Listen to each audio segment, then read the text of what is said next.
Pelajar SPM Sains, nak tahu apa yang mungkin keluar untuk peperiksaan pertengahan tahun? Baik, cikgu ada satu soalan daripada bab 4 tingkatan 5 yang kemungkinan besar akan keluar dalam peperiksaan pertengahan tahun.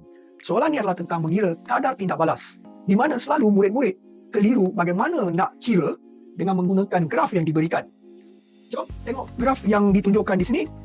Berapakah kadar tindak balas purata bagi keseluruhan tindak balas?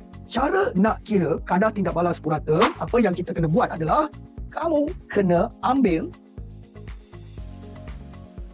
isi padu gas hidrogen maksimum yang telah dihasilkan bahagi dengan masa yang diberikan. Jadi, kita kena ambil 30 cm padu bahagi dengan masa yang diberikan dalam saat, iaitu 180 saat, dan ini akan memberikan jawapan anda 0.166,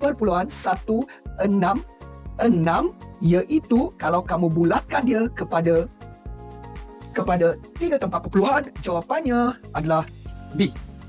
Lagi satu benda yang saya nak tekankan di sini adalah jangan kamu gunakan nilai yang 300 ini, sebab tindak balas sudah berhenti pada 180 saat. Itu adalah isi padu gas yang maksimum yang telah dikumpulkan.